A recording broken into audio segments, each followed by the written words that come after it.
Bonjour à toutes et à tous, bienvenue dans la Bresse sportive. En signant à Newcastle pour 32 milliards de francs CFA, Bazoumana Touré a fait une entrée fracassante dans le top 5 des joueurs les plus chers de l'histoire du football ivoirien. Son transfert chez les Magpies le porte, comme Sébastien Haller qui a quitté Francfort pour West Ham pour le même montant, à la deuxième place du classement dominé par Nicolas Pepe avec ses 52 milliards du transfert de Lille à Arsenal. Ce top 5 des footballeurs ivoiriens est fermé par Didier Drogba avec ses 25 milliards de Marseille à Chelsea, puis Eric Bertrand Bailly et les 24 milliards déboursés par Manchester United à l'adresse de Villarreal. Comme pour dire que la première ligue, c'est mettre le prix pour s'attirer les pépites ivoiriennes.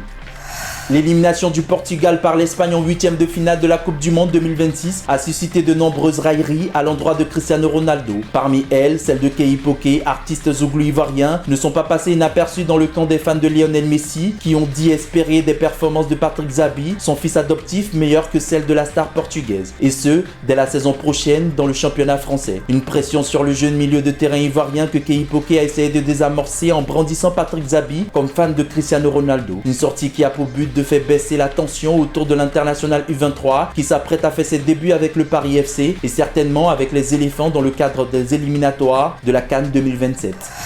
Au lendemain de l'élimination du Ghana en 8e de finale de la Coupe du Monde 2026, Carlos Queiroz a annoncé son départ de la tête des Black Stars via son compte Instagram. Une démarche pas appréciée par le ministre ghanéen des Sports et des Loisirs. Dans un entretien accordé à Joy News, Kofi Adams a précisé que Carlos Queiroz n'a pas été nommé par le biais des réseaux sociaux et ne peut donc pas être considéré comme ayant démissionné de cette manière. Surtout que l'État reste en attente d'un rapport technique détaillé du technicien portugais qui permettrait d'identifier les défis techniques et structurels auxquels est confrontée la sélection nationale pour servir de base de décision concernant l'avenir du football ghanéen. La FIBA a dévoilé la composition des groupes du deuxième tour des éliminatoires de la Coupe du Monde Qatar 2027. Deuxième de son groupe au terme de la première phase, la Côte d'Ivoire évoluera dans le groupe F aux côtés du Sénégal, de la République démocratique du Congo, du Mali, de l'Angola et de l'Égypte. Les éléphants conserveront les points acquis lors du premier tour et affronteront uniquement les 3 nouvelles équipes intégrées à leur groupe. Les hommes de Miguel Oyo lanceront leur campagne face au Mali le 27 août avant d'enchaîner contre l'Égypte puis l'Angola lors de la fenêtre aller prévue du 27 au 30 août 2026. À l'issue de cette seconde phase, les 2 premiers de chaque groupe ainsi que le meilleur 3e décrocheront les qualifications pour la Coupe du Monde dont la dernière fenêtre qualificative est programmée en février 2027.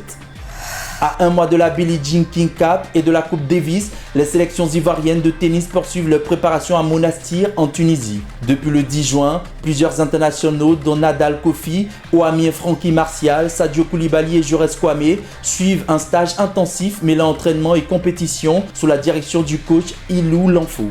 Le groupe sera renforcé par Charrier Amae et Emira Diabaté, attendus au cours de la préparation. Étalé sur 6 semaines, ce regroupement permet aux athlètes de prendre part au tournoi ITF Future M15 et W15. La sélection féminine disputera la Billie Jean King Cup à Abidjan devant son public, tandis que les hommes défendront les couleurs ivoiriennes au Burundi lors de la Coupe Davis. Pour célébrer l'obtention du bac 2026, les nouveaux étudiants ivoiriens se sont transformés en Vikings.